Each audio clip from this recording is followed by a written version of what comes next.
بسم الله الرحمن الرحيم الحمد لله رب العالمين والصلاة والسلام على أشرف الأنبياء والمرسلين نبينا محمد وعلى آله وصحبه أجمعين مرحبا بكم جميعا حياكم الله.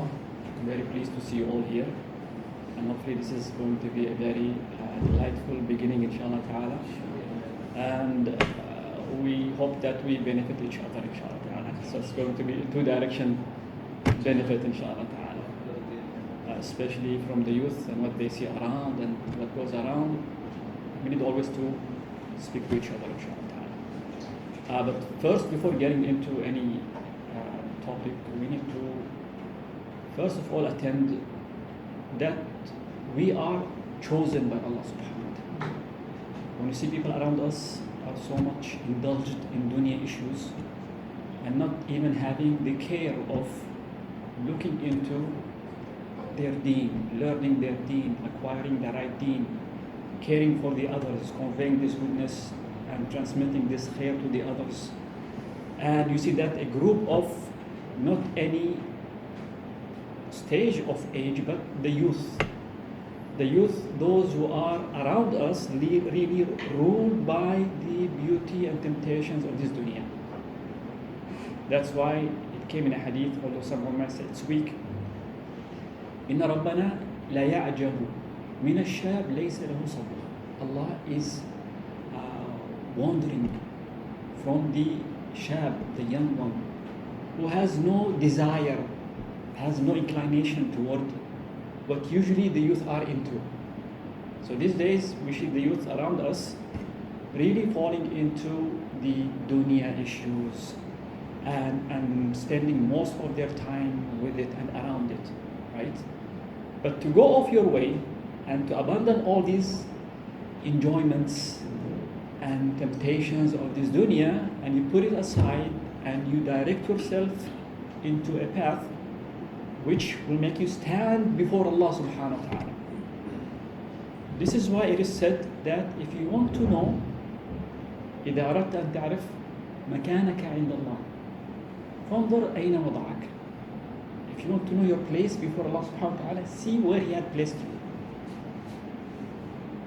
Again, if you want to know where your position before Allah subhanahu wa ta'ala, see where He had placed you.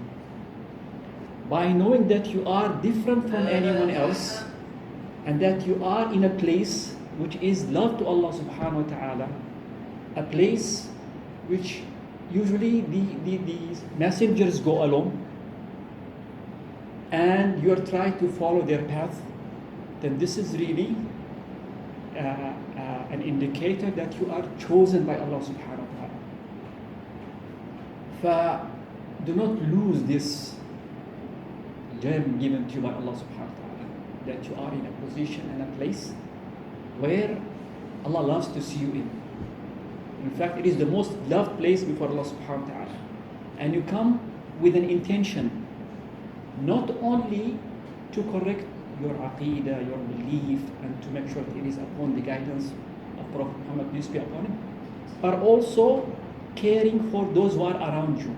You want them to enjoy the same aqidah, the same path that you are enjoying. Attend these values in your heart and mind. Seriously, many people, they come into the field of da'wah, they just think that it's full of mean of entertaining oneself, right? And getting indulged with the issue of calling that person and inviting that one and not attending this ni'mah, this favor bestowed upon us from Allah subhanahu wa ta'ala. Because it's really a propeller to help us continue on this path. To attend that I'm in a position which is love to Allah subhanahu wa ta'ala. So thank Allah for this, and do share this issue with others to help you stick upon the right path and maintain this goodness and share it with others. Another issue is the issue of always make sure that you are in the right company. Certainly those who are indulged in dunya will not call you to go off track from what they are upon. They will make sure that you are always with them in dunya. So to separate yourself from people of dunya and to make sure that you are around the right company, you are guaranteeing that you're in a place which is love to Allah subhanahu wa ta'ala first, and you are safeguarding yourself from having your foot slip into a path which may diverge you from what Allah loves subhanahu wa ta'ala. Al-mar'u ala dini khalili. The person is upon the deen of his colleague. فَلْيَنْظُرْ أَحَدُكُمْ مَنْ يُخَالِلُ. Let the one of you see who does he take as a close companion. So for sure your companion, if he smokes, you will make sure that you are a smoker like him. If he chases women, he will give you stories of how many women fell prey for his, mashallah, way of attracting them, and will make sure that you go with him along the same path. So seriously, ikhwa, try to distance yourself from the environment which will hold you from, at least save yourself and your belief and your character from being along a path which is hated to Allah subhanahu wa ta'ala. So this being said, ya ikhwa, we need also to attend that in our heart the level of intention and the importance of intention. Any kind of deed that you do, attend in your heart.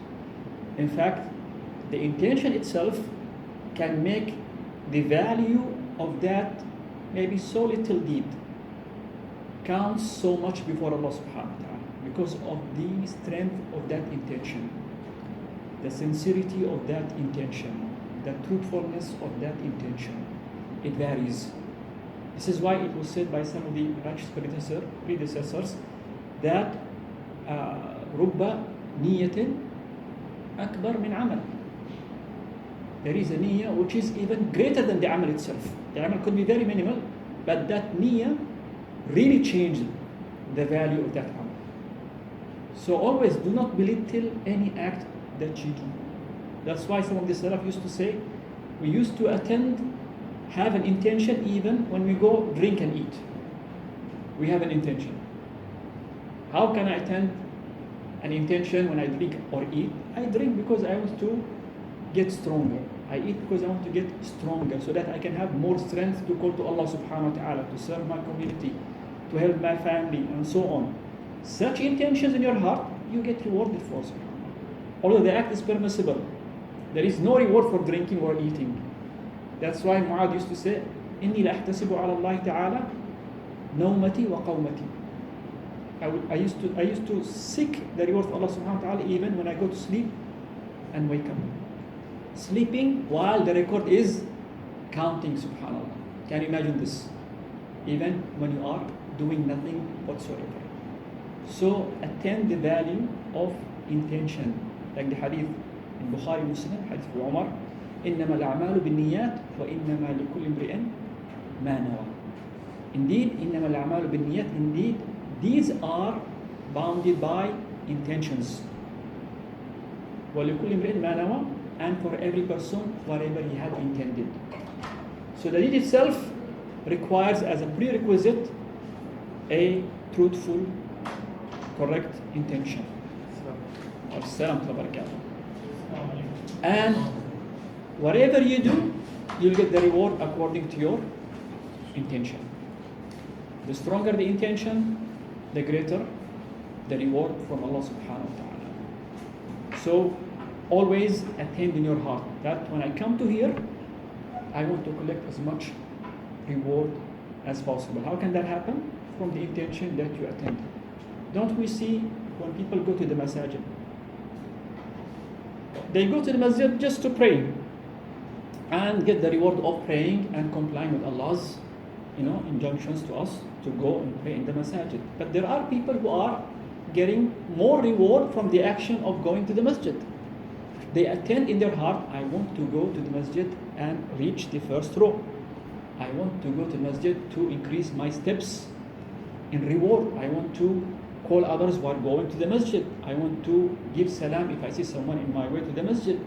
So those intentions, when you attend it in your heart, you are even collecting more reward than the reward that you get from the prayer itself on its own. So that's why it used to be said that the ulama are the most like investors in niyat, in intentions, because they know how to collect from the minimal deeds so much reward. How is that? Based on the intention itself. Let us attend this in our heart, ya ikhwa. Be grateful to Allah subhanahu wa ta'ala for being here and being among those who are working in this field.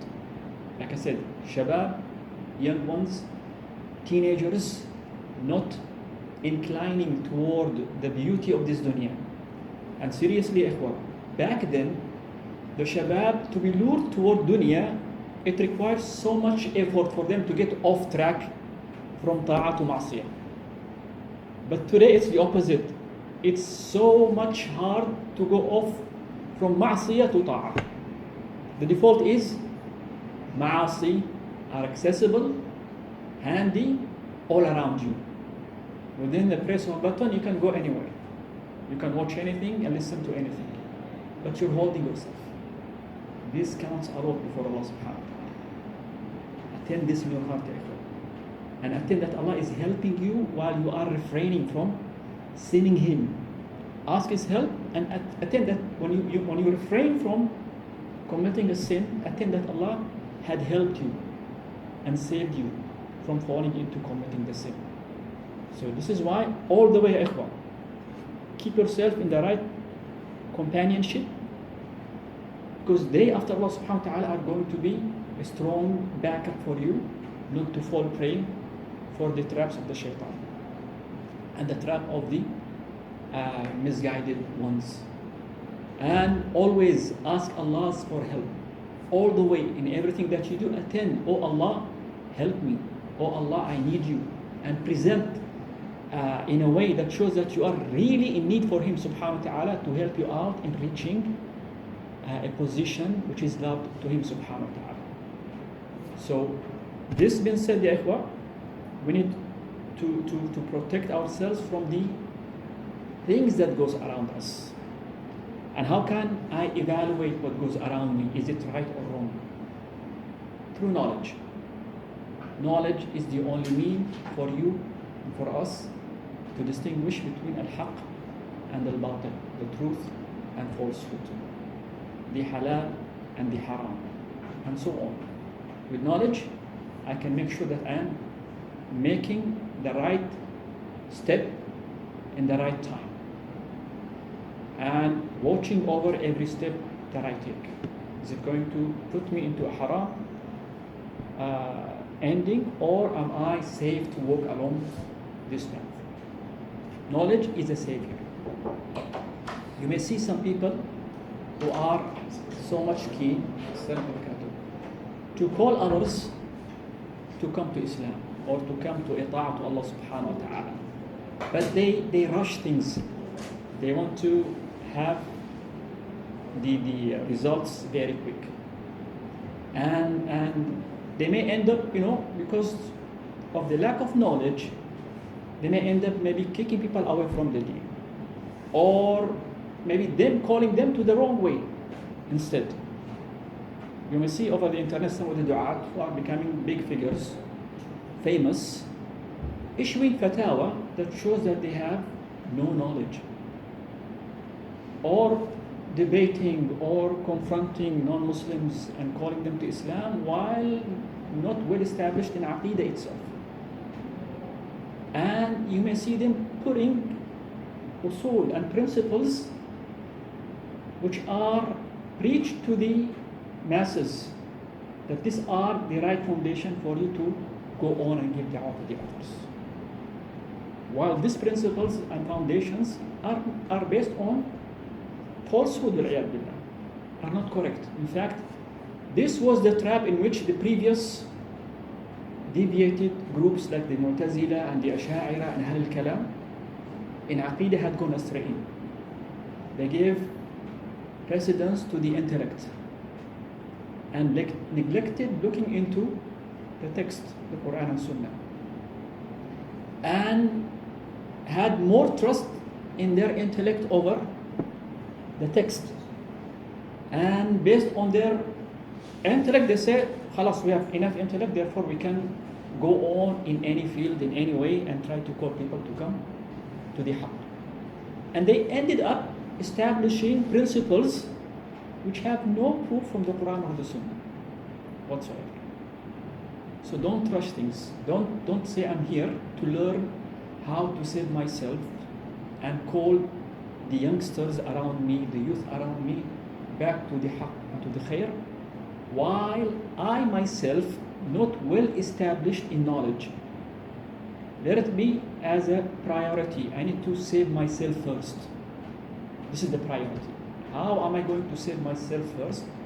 Knowledge. Seek knowledge, and don't say I'm now saturated with knowledge. Knowledge never ends. If Imam Ahmad says from al-mahbara ila al-maqbara, from the ink, the ink bottle that you put, yeah, to the grave. And from the moment I learn from the very beginning until I die, I shall continue learning and seeking knowledge. So, and always attend in your heart that you need Allah subhanahu wa ta'ala to help you in this mission of seeking knowledge and acquiring it. So this being said, the issue of knowledge is very important. And I'm sure you as youngsters, intermingling with youngsters that you are, who are really indulged in this dunya, they shall throw against you so many shubha and doubts. Look at you, why are you growing your beard? Look at you, why are you following the sunnah? Look at you, why are you always criticizing, this is halal, this is haram, this is shirk, this is tawheed, this is bid'ah, this and that. And they may even question your aqidah. Sadly speaking, we see now, these days, within this blessed land, the land of the ulama, the land of the Quran, of tawheed, young Arabic speaking born people who becoming atheists, leaving the deen entirely,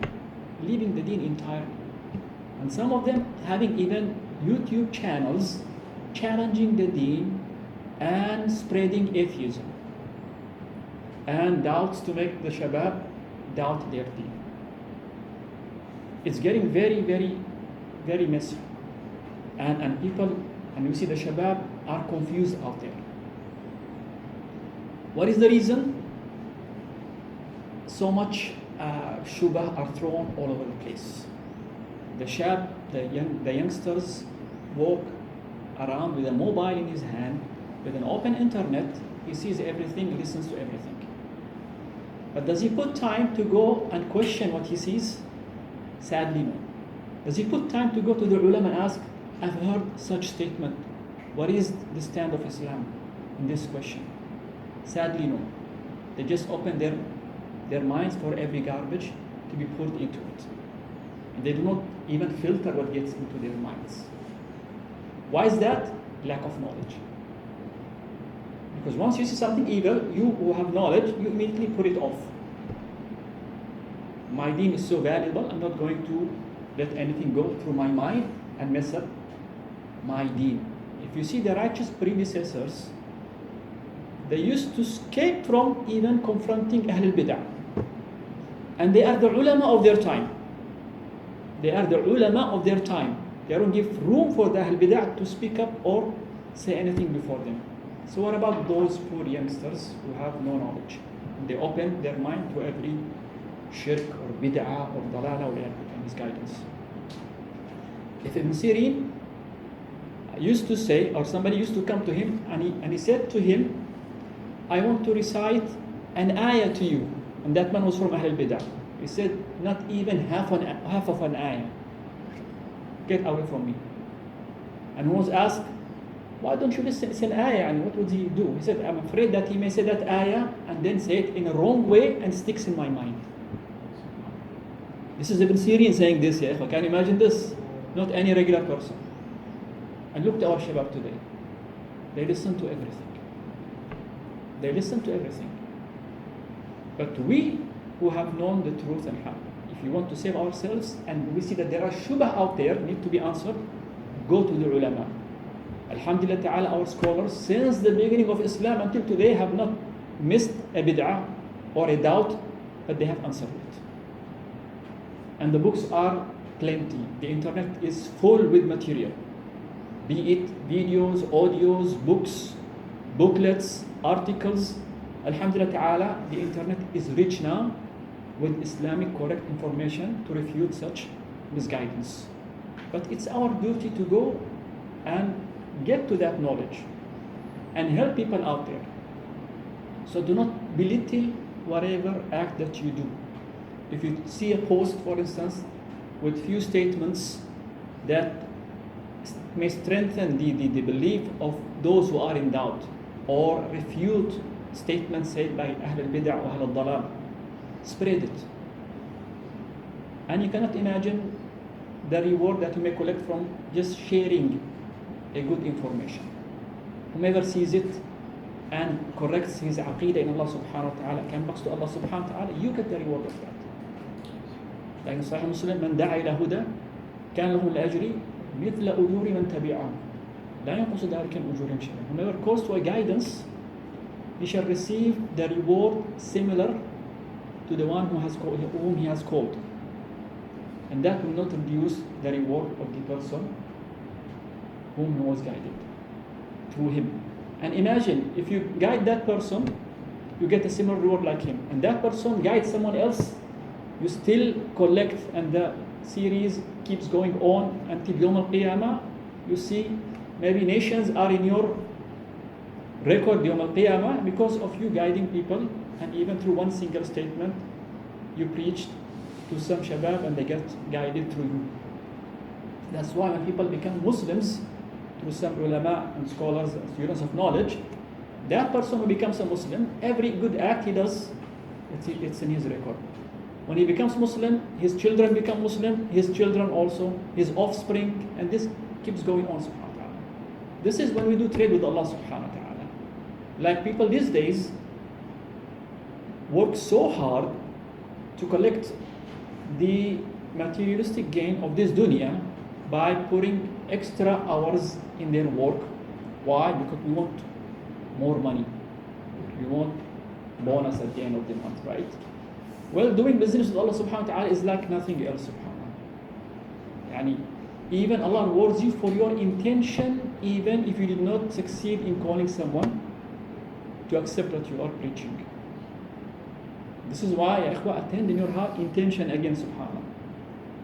Like one of the scholars used to say, if you have in your intention to guide and call the people of your neighborhood, and you fail to do so, Allah rewards you as if you have succeeded. This is the karam of Allah subhanahu wa ta'ala. So that's why make your intention broader, ya ikhwa. Why only neighborhood? Why only family? My entire city. Why my entire city? My entire country. Why my entire country? Only the entire globe. Yani, you are dealing with Allah subhanahu wa ta'ala. So when a da'i says, I want to go back to the Philippines, like we have some dua in the Philippines here, to call the people of the Philippines to Islam, and he fails to call them to Islam, Allah rewards him as if he has succeeded in calling them to Islam. So this is the all generous Allah subhanahu wa ta'ala. And you in your venture, you are working for Allah subhanahu wa ta'ala. So expect every goodness from him. And expect every khair. If you are really submitting to him, Allah will not turn you back. Just be sincere, take action, and wait for the all goodness that you may expect from him subhanahu wa ta'ala. So let us really redesign or reevaluate how we are running our life, and live a life that of a person who wants to really call mankind to Allah subhanahu wa ta'ala. But that has prerequisites. Let us work on the prerequisites, which is to collect knowledge and all the way correct our intentions and ask Allah's help all the way through, and Allah will not turn us back subhanahu wa ta'ala. Today the fitan are so great from everywhere. That's why Allah, the Prophet, peace be upon him, and Allah Azza wa Jal mentioned that the fitan usually falls within the issue of wealth, women, children, which really attracts people toward them and stand as a barrier between them and going toward Allah subhanahu wa ta'ala. That's why Allah says subhanahu wa ta'ala, زُيِّنَ لِلنَّاسِ حُبُّ الشَّهَوَاتِ مِنَ النِّسَاءِ وَالْبَنِينَ وَالْقَنَاطِيرِ الْمُقَنطَرَةِ مِنَ الذَّهَبِ وَالْفِضَّةِ وَالْخَيْلِ الْمُسَوَّمَةِ وَالْأَنْعَامِ وَالْحَرْثِ ذَلِكَ مَتَاعُ الدُّنْيَا وَاللَّهُ عِنْدَهُ حُسْنَ الْمَآبِ. It is beautified to the people the love of desire of women, children. حب الشهوات من النساء والبنين والقناطير المقنطرة من الذهب والفضة. They heaped up sums of gold and silver. والأنعام, the cattle, والحرث, the tilled lands, and والخيل والحرث. ذلك متاع الحياة الدنيا. This is the متاع. This is the enjoyment of this dunya. ذلك متاع الحياة الدنيا والله عنده حسن المآب. And to Allah is the best of return. Allah is telling us what Allah had said for those who believed in Him is better than all that. والله عنده حسن المآب. And then He said the next ayah, قُلْ أَأُنَبِّئُكُمْ بِخَيْرٍ مِّن ذَلِكُمْ. Shall I tell you of what's even better than all that? لِلَّذِينَ اتَّقَوْا عِنْدَ رَبِّهِمْ جَنَّاتٌ تَجْرِي مِنْ تَحْتِهَا الْأَنْهَارُ. For those who are before Allah, fearing Allah subhanahu wa ta'ala, heavens and paradises in which underneath rivers flow. وَأَزْوَاجٌ مُطَهَّرَةٌ, and spouses which are purified for you. وَرِضْوَانٌ مِنَ اللَّهِ, and approval from Allah subhanahu wa ta'ala. وَاللَّهُ بَصِيرٌ بِالْعِبَادِ, and Allah is all watching over His servants. And then He mentioned the quality of these people who are working to win what Allah had prepared for those who had abandoned the shahawat of this dunya. الذين يقولون ربنا إننا آمنا فاغفر لنا ذنوبنا وقنا عذاب النار. Those who say, "Oh Allah, we believe, so forgive us from our sins and safeguard us from hellfire." الصابرين والقانتين والمنفقين والمستغفرين بالأسحار. الصابرين والصادقين والقانتين والمنفقين والمستغفرين بالأسحار. These are the quality of those people who did not fall prey for the shahawat of this dunya. They are صادقين, truthful. الصابرين, they are patient. صادقين, truthful. قانتين, obedient to Allah subhanahu wa ta'ala. منفقين, they spend for the cause of Allah subhanahu wa ta'ala. والمستغفرين بالأسحار, they ask Allah for repentance before dawn. So seriously, ikhwan, Allah, if we look really, reflect closely upon the Quran, wallah, it's pure guidance. It's pure guidance.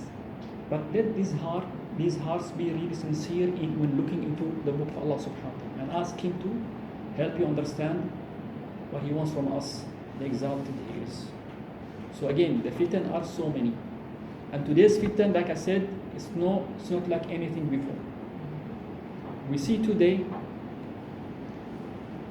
every misguidance that starts in the West, it does not remain in the West anymore. Immediately it is transmitted to us. Immediately. When I say immediately, I mean it immediately. Even language barrier is broken. Especially these days with AI, you خلاص listen to any language, you get an immediate translation to whatever you see and watch. Back then, if there is any misguidance starts anywhere in the globe, they say it may take some time for it to reach us. But this is not the case today, unfortunately. If misguidance starts in the West, immediately you see it practiced, not only heard but also practiced within the Muslim lands. The West is really deteriorating when it comes to moral in an appalling manner. Wallahi, values have no value in the West. There is nothing called values. They are living in an era where there is no barrier to whatever you wish to do. They've reached a level where they are even changing perception of people toward biological nature. The issue of the transgender, the LGBT, XYZ misguidance that's taking place in the West really messed up everything. To an extent where they're saying we're going to block the growth of a child until he reaches a specific age, and then he decides if he wants to be a girl or a boy. They're reaching that level of really messing up even human nature. To an extent where marrying a man is nothing of amazement to them, does not surprise them. In fact, it is normal for a man to marry a man. Love is love, like they say. And this misguidance, it's transmitting to us. You'll see abnormal voices here and there who are supposedly Muslims, even Arabic-speaking people, who are showing sympathy with those corrupt misguidance. There was a figure in one Arabic country who was saying, it's their choice. Why should we stand against them? This is an Arabic-speaking person saying, it's their choice. We shouldn't, they choose to be like that, it's their choice. But look, is this the case in the West? It's their choice? No. They are enforcing their choice upon even the children, your children. There were cases, there was a guy from the Canadian Parliament, a senator. He's saying that I have a 7 years old girl. They've changed her gender, meaning convince her to say that I'm a boy, and her name, not even taking my consensus, but even not even telling me that they're doing that to my girl, without even informing me that they're doing this to my girl. Can you imagine this? The issue of taking his approval, it has no value. They went to an extent where they don't even tell him that they are working on her girl to make her get convinced that she's a boy. And what goes in their schools, kindergarten schools, wallah, it's scary. They bring men dressed up in prostitutes' costume to give stories to children. This is happening today in the West. And this corruption is transmitted through movies, games, video games, cartoons to us. And poor children, because daddy and mommy, they don't want any disturbance. And that poor kid has a mobile with open internet in his hand, and he's watching cartoons. When the parents do this, they think that by giving cartoon to a child, it is safe and secure. It is not. Western cartoon today is not safe. Video games are not safe whatsoever. Movies are not safe. The least evil, actually it's the worst evil, that you may hear in a movie which became almost normal, you see them cursing Allah subhanahu wa ta'ala. So look to what stage the issue of cursing and using statements of curse, the F words and so on, it's like a apostrophe after every sentence. And this is common in every movie. And we are watching it as if nothing is wrong with that. This is maybe the least evil. Let alone watching, a boy making a relation with a girl. Preaching for that. Making look normal, right? Let alone, in many cases, you see them preaching that even without you realizing directly a man making a relation with a man. The color of the flag of the LGBT group. Or you see them always attacking Allah subhanahu wa ta'ala in movies, indirectly. So this is the nature of movies in the West. And now we have places in which we play these movies within the Muslim lands. What will happen to our youth when they day and night are living with this? Can you imagine the level of corruption to our youth? And sadly, we see people placing their children in places which are supposed to be safe for them. And I mean schools. Schools should be safe for children, right? But it's not, unfortunately. When you have a school with a school principal who is a secular and he cares less about the deen, of course that secular principal will make sure that the curriculum also serves his interest, and he will hire people who share with him the same interest. And what will that poor child collect from that school?